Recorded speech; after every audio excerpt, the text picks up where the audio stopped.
السلام علیکم ناظرین، اپنی ازدواجی زندگی شروع کرنے سے پہلے اس ویڈیو کو ضرور دیکھ لینا، کیونکہ دولہا دلہن کی جو پہلی رات ہوتی ہے اس پہلی رات میں اکثر و بیشتر آج کے اس دور میں دیکھا جاتا ہے کہ دولہا دلہن غلط باتوں میں پڑھ کر، غلط فہمیوں میں آ کر ان غلط فہمی والی باتوں کو اپنی زندگی کا عنوان بنا لیتے ہیں اور پھر ساری زندگی جو ہے لڑنے جھگڑنے میں گزر جاتی ہے۔ لہٰذا پہلی رات کیسی ہونی چاہیے، کس طریقے سے جو ہے گزارنی چاہیے، اسلامی طریقہ کیا ہے، یہ ساری باتیں آج کی ویڈیو میں آپ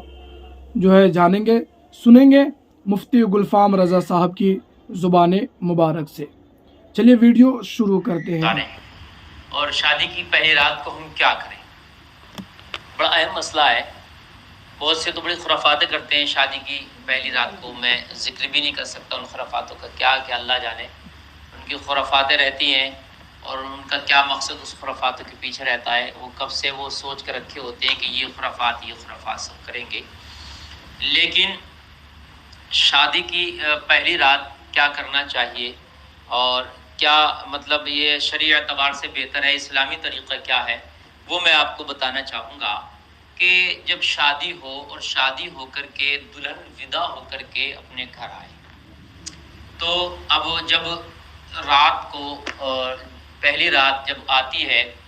اور لڑکا اور لڑکی یعنی میاں بیوی، شوہر اور بیوی جب دونوں سے ایک دوسرے سے ملاقات کرتے ہیں تو اس کا کیا طریقہ ہونا چاہیے اور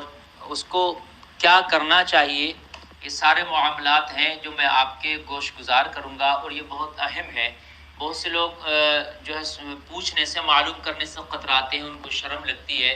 تو دیکھیے الٹے سیدھا کچھ کریں تو اس سے بہتر تو یہ ہے کہ آپ معلوم کریں۔ شریعت کو معلوم کرنے میں کوئی عار نہیں، کوئی شرم نہیں، اس لیے کہ آپ کے زندگی کے مسائل ہیں۔ بھئی جب آپ نے شادی کرنا ہے تو ظاہر سی بات ہے شادی کی پہلی رات بھی آپ نے گزارنا ہے، جب گزار نہیں ہے تو یہ شرم کا کام نہیں، تو شریعت کا معاملہ ہے۔ بھئی شادی آپ نے کی سنت ہے، تو کہیں نہ کہیں بیوی سے ملاقات کریں گے تو وہ بھی تو سنت ہے۔ بھئی اگر صحیح طریقے سے ہوگا تو وہ ملاقات کرنا بھی تیرا باعث ثواب بن جائے گا۔ تو محترم حضرات، اس میں بہت سا ایسا ہوتا ہے کہ لڑکا اور لڑکی جب دونوں دوسرے سے خلوت میں ملیں، اور جب یعنی ان کی سہاگ رات، پہلی رات کا دن آتا ہے، وہ رات آتی ہے، اور جب وہ پہلی بار ملاقات کر رہے ہوتے ہیں تو اس میں کیا کرنا ہے؟ دونوں کو چاہیے کہ وضو کریں اور باوضو ہو کر کے جو ہے وہ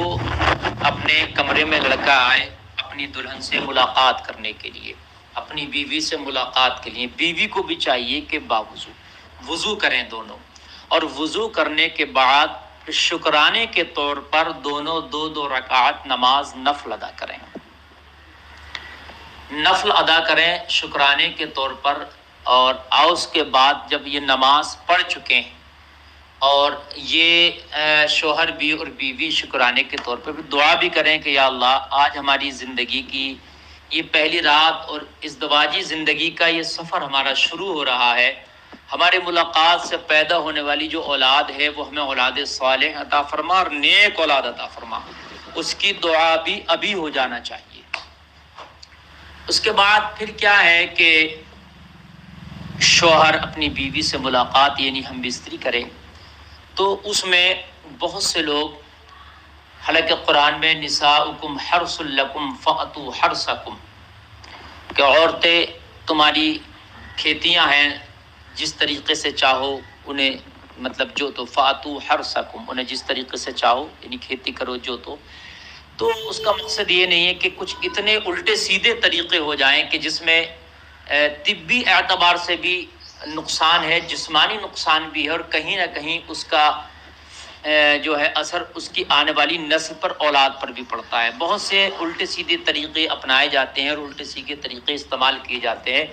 جبکہ وہ الٹے سیدھے طریقے استعمال کرنے سے کہیں نہ کہیں جسمانی پریشانیاں بھی آتی ہیں، بیماریاں بھی آتی ہیں، اور کہیں نہ کہیں پھر وہ غلط بھی ہوا ہے۔ سب سے پہلے تو یہ ہے کہ اتنا اجالا نہ ہونا چاہیے کہ بہت زیادہ اجالا ہو، جس سے کہ مطلب یہ ہے کہ ایک دم جو ہے شرم محسوس ہو، اور اگر اجالا کر بھی لیا جائے تو پھر اتنی قباحت نہیں ہے، لیکن ہاں ایک دوسرے کے جسم بالکل ننگے نہ ہو، ایک دوسرے سے بالکل ننگے جسم کر کے اور پھر ایک دوسرے کی شرمگاہوں کو دیکھیں تو یہ غلط ہے، اور کہیں نہ کہیں اس کا اثر اس کی اولاد پر بھی پڑتا ہے نا، اولاد بے حیا پیدا ہوگی اگر ایک دوسرے کی شرمگاہوں کو دیکھتے ہیں اور دونوں بالکل برہنہ ہو گئے، مادرزاد ننگے ہو گئے اور پھر وہ ہم بستری کرتے ہیں اور ایک دوسرے کے جسم کو دیکھتے ہیں،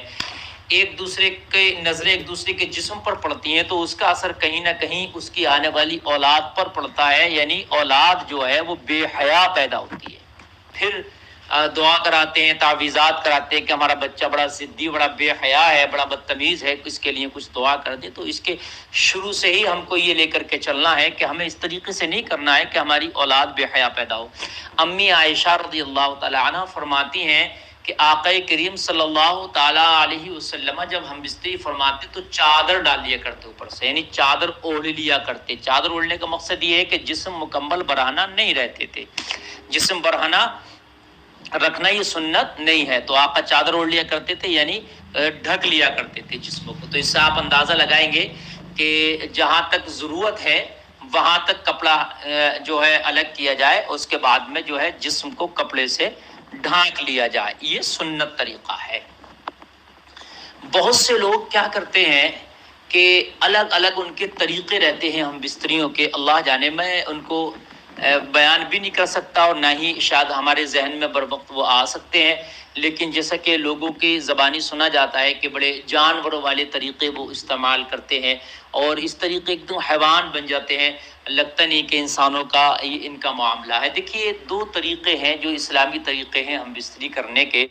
ایک طریقہ تو یہ ہے جو بہتر طریقہ ہے کہ عورت کو، بیوی کو نیچے لیٹ جائے اور مرد اس کے اوپر سے لیٹے، یعنی مکمل طریقے سے بیوی کے وہ اوپر ہو، ایک طریقہ تو یہ ہے۔ اور ایک طریقہ یہ اسلامی طریقہ ہے بیٹھ کر اور بیوی بھی بیٹھ کر جو ہے سامنے سے دونوں ایک دوسرے سے ملاقات کریں، یہ ایک اسلامی طریقہ ہے۔ دو طریقے کو ان کو استعمال کیا جائے تو اس میں جو ہے بہتر ہے اور آسانی بھی ہے اور تھکاوٹ بھی نہیں ہے، نہیں تو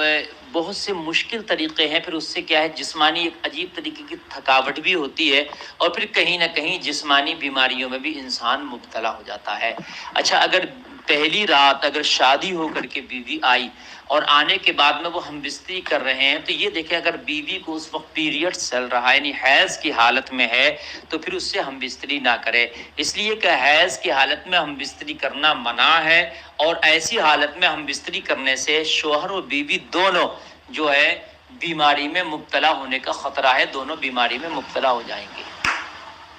جب بہت سے لوگوں کا ذہن میں ایک بات رہتی ہے کہ جب ہم پہلی ملاقات اپنی بیوی سے کریں گے تو پہلی ملاقات کے بعد جو ایک بیوی کا پردہ ہوتا ہے وہ زائل ہوگی، ایک جھلی ہوتی ہے ایک طرح کی شرمگاہ میں عورت کی، تو وہ اس سے خون نکلے گا۔ اگر خون نکلے گا تو مقصد یہ ہے کہ عورت ہماری جو بیوی ہے وہ پاک باز تھی اور کہیں اس نے ملاقات نہیں کی۔ اگر وہ خون نہیں نکلا تو وہ شک اور شبہات میں پڑ جاتے ہیں، شک میں پڑ جاتے ہیں کہ نہیں کہیں نہ کہیں اس نے زنا کیا ہوگا یا جو ہے کہیں نہ کہیں وہ کسی سے ہم بستر ہوئی ہوگی، تو یہ غلط فہمی ہے۔ دیکھیے آج کل جو وہ ایک جھلی ہوتی ہے، جو وہ پردہ ہوتا ہے شرمگاہ کا، تو وہ آج کل